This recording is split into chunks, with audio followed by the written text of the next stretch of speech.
स्टंटबाजी का एक वीडियो आया सामने। वीडियो में सड़क पर जान जोखिम में डालकर स्केटिंग करते नजर आया युवक। ट्रैफिक नियमों की जमगुड़ाई धज्जियां। जान की परवाह किए बगैर साइकिल स्टंट करते युवक का वीडियो आया सामने। बीच सड़क पर बाइक को युवक ने बना डाली फायर टैंकर बाइक। स्टंट करते समय बाइक से निकली आग की चिंगारी। कीचड़ में स्टंट करता दिखाई दिया शख्स। स्टंटबाजी के चक्कर में कीचड़ में फंसा। वीडियो सोशल मीडिया पर वायरल हुआ। यूपी के बागपत में दरोगा की रिश्वतखोरों का वीडियो हुआ वायरल। 20,000 की रिश्वत लेते कैमरे में हुआ कैद। वीडियो वायरल होने के बाद पुलिस विभाग में मचा हड़कंप। गिरिराज सिंह का हिजबुल्लाह चीफ नसरुल्लाह की मौत पर बयान। कहा जान ना पहचान वो हो गए भाईजान। भारत में लेबनान पर मातम मनाना दुर्भाग्य की बात। गिरिराज सिंह ने राहुल गांधी के प्राण प्रतिष्ठा वाले बयान पर किया जोरदार पलटवार। कहा ये लोग भारत को गाली देने वाले हैं। इनकी संस्कृति में नाच गाना है। बीजेपी नेता रविशंकर प्रसाद का कांग्रेस पर बड़ा हमला। कहा कांग्रेस को लैंड डील से इतना प्रेम क्यों है। मूडा मामले पर सिद्धरामैया को देना पड़ेगा जवाब। हरियाणा के जिंद में दुष्यंत चौटाला और एएसपी चीफ का रोड शो। दुष्यंत चौटाला और चंद्रशेखर के काफिले पर हमला हुआ। जम्मू कश्मीर में आखिरी चरण की 40 विधानसभा सीटों पर वोटिंग जारी। सुबह 11 बजे तक 28.12% मतदान हुआ। जम्मू के कुपवाड़ा में सुबह 11 बजे तक 27.37% वोटिंग हुई। बारामूला में सिर्फ 23% वोटिंग हुई और कठुआ में 31% वोटिंग हुई। बीजेपी नेता निशिकांत दुबे ने पोस्ट के जरिए कांग्रेस पर बोला हमला। कहा भारत ग्रेटर बांग्लादेश बनने की ओर है। यूपी के डिप्टी सीएम केशव प्रसाद मौर्य का समाजवादी पार्टी पर बड़ा हमला। पोस्ट कर कहा देश और प्रदेश में 2047 तक रहेगी बीजेपी। सरकार बनाने के मुंगेरी लाल के सपने देखना छोड़ दे समाजवादी पार्टी। हड़ताल खत्म करने को लेकर पश्चिम बंगाल के जूनियर डॉक्टर्स का बयान। कहा जब तक हमें सुरक्षा पे सरकार से स्पष्ट कार्रवाई नहीं मिलती तब तक पूर्ण हड़ताल करना हम नहीं छोड़ेंगे।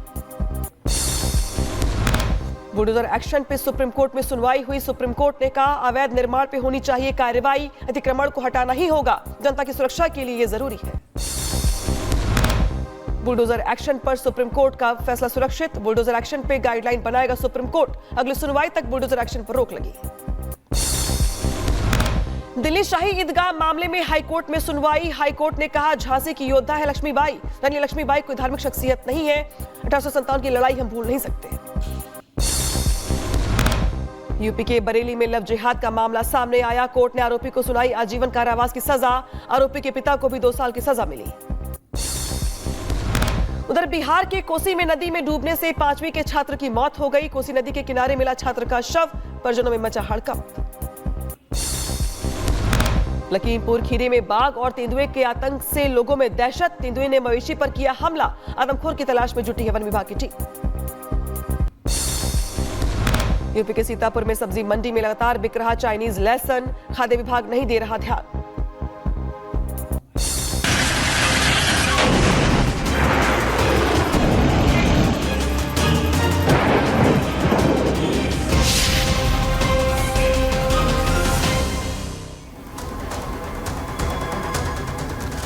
और इजराइल ने अपने दुश्मनों के खिलाफ आखिरी प्रहार की तैयारी कर ली है। इजराइल की डिफेंस फोर्स लेबनान सीमा के अंदर घुस चुकी है और अब आतंकियों के खिलाफ ग्राउंड ऑपरेशन की तैयारी है।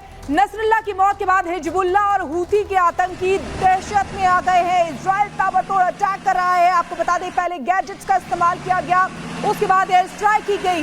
अब जमीन से वार करने की तैयारी इजरायली सेना ने कर ली है। उसके लिए आपको बता दें कि उन्होंने ट्रेनिंग भी ली है और अब घुसकर 2006 के बाद अब पहली बार लेबनान में आईडीएफ देखी जा रही है। 2006 में आपको याद होगा कि किस तरीके से ये पूरी जंग हुई थी और अब एक बार फिर से तो देखिए किस तरीके से लगातार हम तस्वीरें भी आपको दिखा रहे हैं। इजराइल ने बड़ी तैयारी कर ली है। एक और खतरनाक प्लान बना लिया है क्योंकि नेतन्याहू ये कह चुके हैं कि हिजबुल्लाह का खात्मा वो करके ही रहेंगे।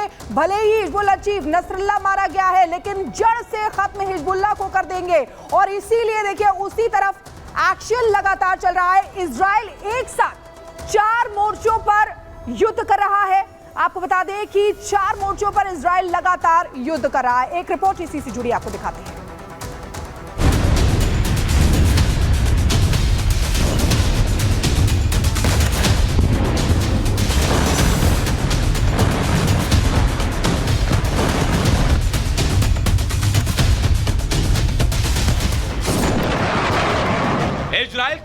ऑपरेशन राउंड 2 शुरू।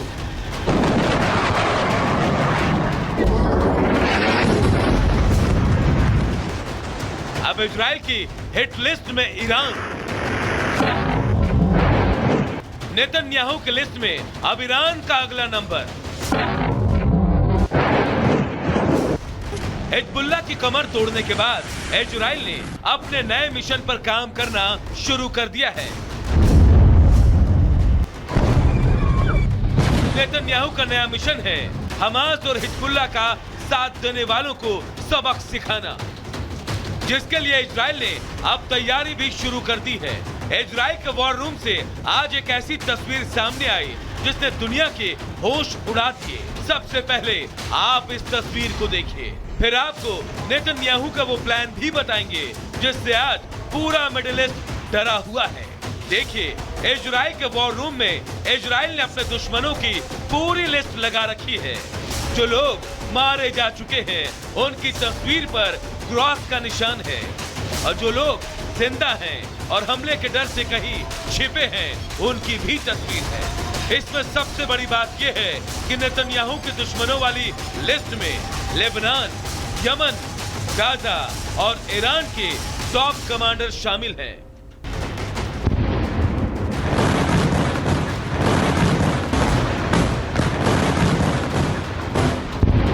जिसने सीधे सीधे हमले में या तो इजराइल को नुकसान पहुंचाया या फिर किसी न किसी रूप में इजराइल के दुश्मनों का साथ दिया। इसलिए अब नेतन्याहू ने ऐलान कर दिया है कि उसके दुश्मन सावधान हो जाए। सुनिए इजराइल के प्रधानमंत्री बेंजामिन नेतन्याहू ने क्या कहा, फिर आपको बताएंगे कि नेतन्याहू की इस चेतावनी को ईरान से जोड़कर क्यों देखा जा रहा है। There is nowhere in the Middle East Israel cannot reach.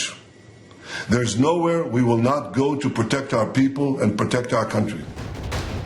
क्योंकि ईरान ही है जो बार बार इजराइल के ऑपरेशन इंतकाम में सबसे बड़ा कांटा बनता रहा है।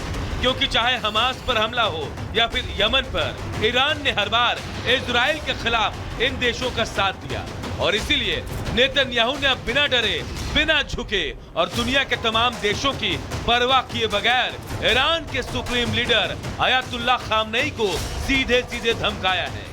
नेतन्याहू ने तो अंजाम भुगतने की धमकी तक दे डाली है। When Iran is finally free, and that moment will come a lot sooner than people think, everything will be different. Our two ancient peoples, the Jewish people and the Persian people, will finally be at peace. Our two countries, Israel and Iran, will be at peace.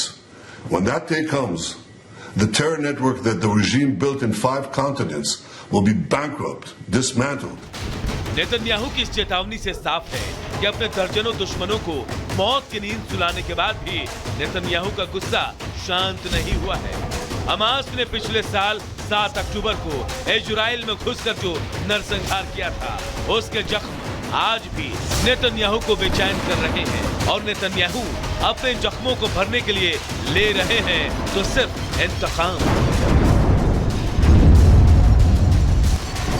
Bureau report, Republic Bharat. तो Middle east में कोहराम मचा हुआ है। शायद ये सवाल बड़ा हुआ है कि आखिर अब आगे क्या। तो आगे दरअसल आईडीएफ की ओर से ग्राउंड ऑपरेशन है जो लगातार तेज कर दिया गया है। लेबनान में दाखिल हो चुकी है, जो इजराइल की सेना है वो वहां पे पहुंच चुकी है, दाखिल हो चुकी है, उसकी ओर से ऑपरेशन शुरू कर दिया गया है। इजरायली डिफेंस फोर्स ने इस बात की जानकारी साझा की और बताया है कि उनकी एंट्री अब लेबनान के कई इलाकों में हो चली है। लिमिटेड ग्राउंड ऑपरेशन इसका नाम दिया गया, जिसके चलते जो टारगेट पॉइंट होंगे वहां जाकर के ग्राउंड ऑपरेशन को किया जाएगा। दक्षिणी लेबनान की सीमा से लगे हैं गांव जिसमें एंट्री हो चुकी है अब आईडीएफ की, और अब जो ग्राउंड ऑपरेशन है वो तेज कर दिया गया है। तो देखिए यहाँ पे जिस तरीके से जो हिजबुल्लाह के बुनियादी ढांचे पर अटैक की तैयारी है, उसमें पहले अटैक किया गया एयर स्ट्राइक, इसके बाद अब दरअसल प्रयास ये है कि ग्राउंड ऑपरेशन किया जाए। इसके देखिए लेबनान पे जमीनी हमले के लिए आईडीएफ ने यहाँ पे प्रॉपर ट्रेनिंग ली थी। उनको पता है कि जो आसपास के इलाके हैं वो गांव वाले इलाके हैं, वहां पे आम लोग भी रहते हैं, लिहाजा जो टारगेट है आतंकियों के ठिकाने उस पर ही ग्राउंड ऑपरेशन किया जाए, उनको ही टारगेट किया जाए, लिहाजा इसके लिए बाकायदे आईडीएफ ने ट्रेनिंग ली है। तो अब लेबनान की ओर से यहाँ पर बाकायदे जो है लेबनान में घुस के यहाँ पे ऑपरेशन करने की तैयारी की जा रही है। सीधे रुख करते हैं हमारे 2 खास मेहमानों का। हमारे साथ जुड़ रहे हैं AK सिबात जी, मेजर जनरल, साथी जुड़ रहे हैं हमारे साथ कर्नल शैलेंद्र सिंह। कर्नल शैलेंद्र, सवाल पहला आपसे, पहले